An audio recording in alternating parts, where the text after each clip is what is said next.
Jumpa lagi bersama saya Tuntun Widianti di video podcast Sayaga Hipnoterapi. Pada kesempatan kali ini saya ditemani oleh Dr. Anto. Halo Terima Dok. kasih. Salam Bu Widi. Salam. Ya. Dok, kita nih sekarang akan bahas apa nih? Fenomena isu sosial apa lagi nih? Oke, beberapa hari ini saya lagi kepikiran ya tentang suatu tema yang dari dulu sampai sekarang ini kok kayaknya tetap menarik dan cukup seksi untuk dibicarakan, yaitu tentang perselingkuhan ya. Oke. Mungkin beberapa waktu yang lalu tuh booming dengan film It's My Dream, Weh. Not Her. Iya, itu Iya. tentang film layangan putus ya. Dan dalam kenyataannya memang film itu relate banget. Jadi ya suatu tema yang tidak pernah hilang di bumi Indonesia ini terutama ya. Iya Dok. Tentang perselingkuhan itu semua sinetron ya bahkan termasuk novel itu sangat-sangat banyak sekali. Iya. Jadi saya kok jadi tertarik ya untuk membicarakan ini dari segi hipnoterapi tentunya. Baik Dok, ini sebenarnya ya kalau tadi dokter bilang ya isu sosial tentang perselingkuhan ini kan dari dulu ya sampai sekarang kayaknya nggak berhenti-berhenti gitu. Ini sebenarnya ada apa sih Dok di dalam, maksudnya mengapa gitu bisa seseorang sampai berselingkuh gitu? Menurut dokter sendiri itu bagaimana? Oke, sebelum saya ke sana mungkin saya agak batasi sedikit ya. Oke. Karena perselingkuhan itu kan terjadi dalam ya banyak fase ya. Nah, ada yang bilang pada fase pacaran juga dianggap selingkuh gitu ya. Nah, untuk kali ini saya mau membahas perselingkuhan ini dalam konteks bahwa memang di antara dua orang yang memang sudah mempunyai ikatan resmi ya, apalagi sudah di bawah sumpah pernikahan ya. Kok kenapa gitu kan? Karena kalau pada saat pacaran kan ya banyak banget alasannya ya, mulai dari ya kan nggak cocok, ya ada yang lebih lucu dan lain-lain banyak gitu kan. Tapi kan kalau dalam konteks pernikahan harusnya itu sudah tidak menjadi alasan ya. Betul. Tapi kenapa kok masih tetap bisa terjadi? Nah, yang menarik mungkin begini, kita kan sempat bahas ya. Jadi ada untuk yang di zaman sekarang yang saya perhatikan itu banyak orang yang menikah belum selesai dengan permasalahan dirinya.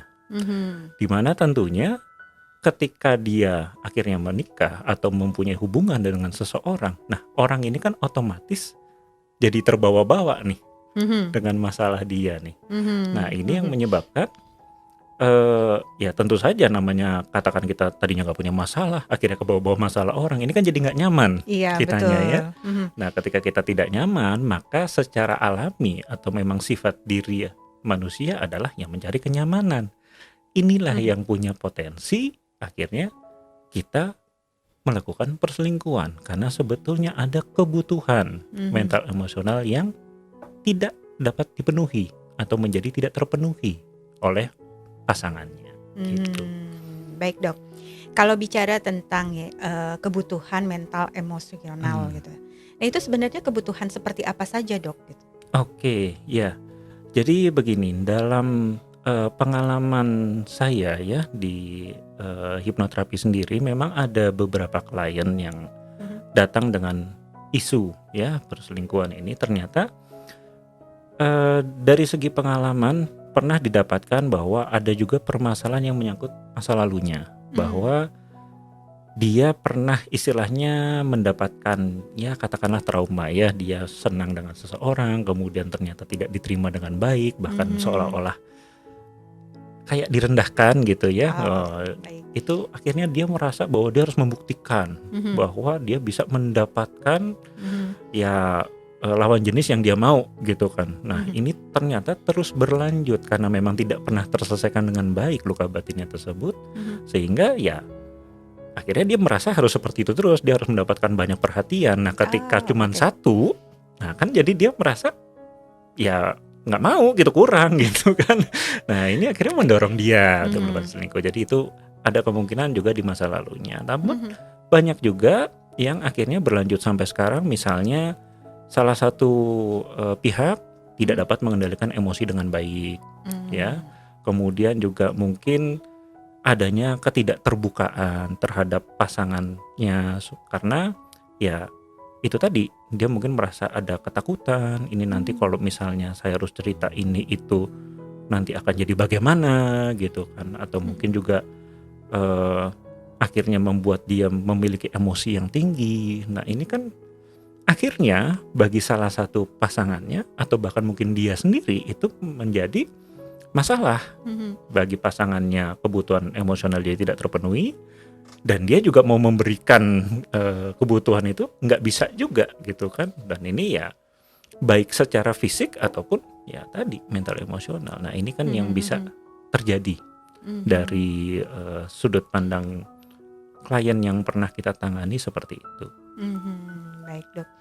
Padahal ya sebetulnya kan kalau sebelum menikah itu biasanya kan dua pasang ini kan pastinya sudah saling mengenal ya sebelumnya. Iya, Seharusnya di sana tuh mereka sudah tahu gitu kan kekurangan dan kelebihan masing-masing gitu kan. Artinya seharusnya kebutuhan fisik dan mental emosi ini sudah tidak ada lagi permasalahan seharusnya ya dok ya. Tapi iya, ternyata ya itu tadi ada luka batin yang belum selesai dan itu yang akan berpengaruh ya kepada betul. kehidupan pernikahan dua orang ini gitu kan. Betul sekali, betul. Ya, jadi karena itu yang sering kali dari beberapa kasus yang saya amati memang di situ. Karena kebutuhannya tadi tidak terpenuhi oleh pasangannya, atau ya itu tadi memang dia menjadi tidak bisa untuk memenuhi kebutuhan pasangannya tersebut. Nah, ini akhirnya ya kan saling mengecewakan. Yang satu merasa wah pasangan saya nggak ngerti, pasangannya juga sama sebetulnya ngerasa wah ini pasangan saya kok nggak ngerti saya, Iya betul. nggak ketemu gitu kan. Padahal ya masing-masing ini sebetulnya mempunyai permasalahan dirinya sendiri yang jadi masalah gitu. Ada luka batinnya, ada traumanya, ada ketakutan, ada kekecewaan. Itulah yang jadi masalah. Gitu. Berarti banyak ya masalahnya, faktor-faktornya gitu. Betul. Nah, gini dok, kalau seandainya ternyata mereka gitu ya memiliki permasalahan seperti ini, dan mereka menyadari bahwa ini harus ada bantuan atau misalnya saya harus bisa melalui semua ini dengan baik-baik saja sendiri atau misalnya harus perlu bantuan orang lain gitu ya. Nah itu tuh kan kalau kita sebagai hipnoterapis ya dok ya, itu bagaimana hubungannya dengan hipnoterapi? Oke, ya. Jadi memang di sini hipnoterapi membantu untuk mengatasi tadi ya, jadi trauma, luka batin, kemudian permasalahan emosional yang belum terselesaikan, misalnya tadi ada kesulitan pengendalian diri, kemudian juga ada ketakutan, kekecewaan yang mungkin saja itu ya katakanlah tidak terlalu kelihatan kan ketika katakanlah pada masa pacaran ya. Nah, sedangkan ketika kita sudah bersama orang tersebut ya 24 jam gitu kan, wah ketahuan nih tadi ternyata pasangan saya kalau marah itu waduh tidak terkendali gitu kan, wah banting-banting barang, terus kata-katanya tidak bisa diatur misalkan gitu kan. Nah, itu kan akhirnya ya sangat berpotensi gitu kan untuk aduh kok gini sih, kok nggak sesuai yang aku bayangin gitu kan. Nah ini kan apalagi tuh tadi ketemulah biasa ceritanya reunian misalkan, atau ada tetangga yang aduh kok itu kok baik. Nah ya kembali pada intinya sih ketika kebutuhan secara fisik ataupun mental emosional sesama pasangan ini bisa saling melengkapi dan mengisi, saya rasa itu akan sangat kecil kemungkinan terjadi perselingkuhan tersebut. Nah, disitulah hipnoterapi dapat membantu untuk membawa pasangan ini menjadi pribadi yang lebih baik lagi tadi ya, dengan mengatasi traumanya, mengatasi gangguan mental emosionalnya, termasuk juga tadi mungkin ada ketakutan, kekecewaan. Nah, di situ yang kita bantu. Baik, dok. Ini suka ada yang bertanya juga ya kepada saya. Ini kalau masalahnya, ini kan masalah pernikahan berarti kan masalah antara dua orang ya, pasangannya ini. Nah kalau untuk yang di hipnoterapi atau dilakukan, kita lakukan bantuan ya untuk menggunakan teknik hipnoterapi atau kita bantu untuk menyelesaikan permasalahan mereka, ini hanya perlu satu orang saja atau harus dua-duanya ya dok ya? Oke, nah jadi seperti ini pada dasarnya untuk sebuah perubahan, ya kan? Ketika kita menginginkan sebuah perubahan, Maka tentunya kita mulai dengan diri sendiri dulu. Ya, Oh, jadi entah oke. ini nanti yang katakanlah yang mengeluh duluan ya, Aha. mengeluh duluan entah apakah yang perempuan Mhm. ataupun yang laki-laki. Nah, Mmm, ini mhm. tentu saja dia harus sadar perannya dulu. Begitu. Peran saya Mhm. dalam problematika ini apa, gitu Mhm kan, dalam mhm. permasalahan ini apa. Mhm. Nah, kita melihat gitu kan, kalau memang permasalahan ini bisa diselesaikan Mhm. dengan perubahan ini hanya terjadi pada dirinya, ya mungkin saja Mmm. itu tadi memang ya memang saya yang nggak bisa terbuka, Ah, memang saya oke. yang terlalu katakanlah mungkin terlalu curiga, Mhm. memang saya terlalu ribet gitu kan. Mhm. Jadi memang dia yang Mhm. memang banyak mengalami gangguan mental emosional, ya Mhm. oke mungkin cukup sampai di situ.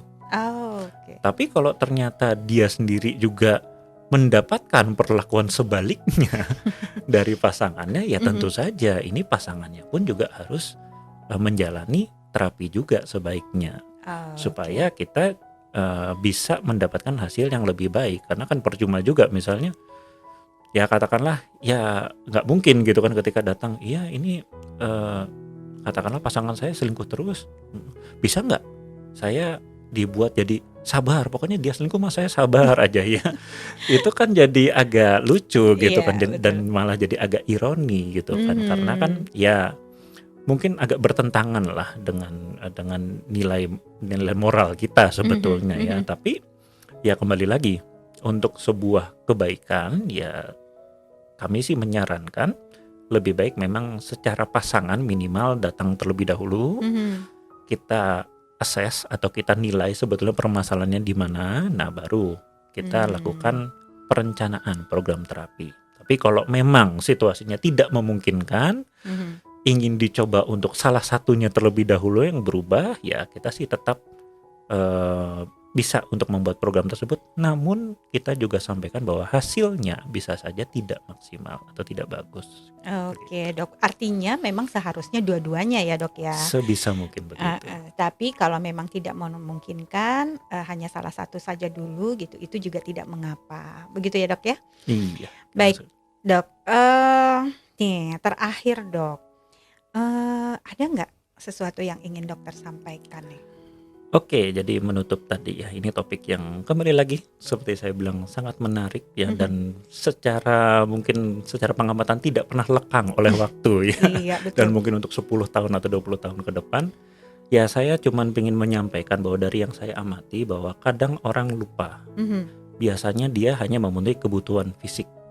Dalam Oke. artian ketika dia menjalin sebuah hubungan, kebanyakan yang dia lihat ya materinya, Mhm mhm. fisiknya, katakan wah ganteng nih, oh cantik nih. Iya. Nah, keluarganya wah ada turunan apa Iya, gitu kan bibit ya. bebet bobot katanya. Ya kembali mungkin itu juga Iya, penting. betul. Kita cuma tidak tidak memungkiri ya, boleh-boleh aja kan, sah-sah Iya, aja. betul betul, Dok. Tapi jangan lupa juga Mhm. bahwa kebutuhan mental emosional itu juga penting. Bagaimana Mhm. cara dia bersikap, bagaimana cara dia mengendalikan dirinya, apakah Mhm. dia mempunyai problematika tadi ya, mungkin Mhm. pengalaman masa lalu yang mungkin agak mengganggu dan Mhm. lain-lain, itu juga penting. Dan Mhm. saya selalu sampaikan bahwa kebutuhan fisik itu selalu terbatas oleh fisik itu sendiri. Misalnya kita lapar, batasnya kenyang. Mmm. Nggak mungkin kita makan 24 jam kan. Minum ya ada batasnya juga, Iya. kenyang, kembung ya kan. Mhm. Jadi kebutuhan fisik selalu terbatas, tapi kebutuhan mental emosional tidak pernah terbatas dan Mhm. bahkan dibutuhkan setiap detiknya. Mhm. Sebagai contoh, ya kita tidak mungkin bisa ada dengan orang yang membuat kita tidak nyaman 24 jam, kan nggak mungkin. Iya, Ya betul betul. sedetik aja nggak mungkin gitu kan. Mhm mhm. Nah karena itu sangat bagus untuk juga mulai dipertimbangkan. Mhm. Jadi jika Anda tidak ingin pasangan Anda selingkuh, pastikan bahwa kebutuhan mental emosionalnya juga terpenuhi. Baik, sebagai penutup, saya sampaikan lagi sedikit bahwa kebutuhan mental emosional itu yang sangat penting untuk dipenuhi agar tidak terjadi adanya perselingkuhan. Baik, terima kasih nih, Dok, ya. Sama-sama Ibu. Nah, untuk para kawargian, jika ada pertanyaan atau mungkin ada usulan, bisa ditulis di kolom komentar. Dan jika misalnya ada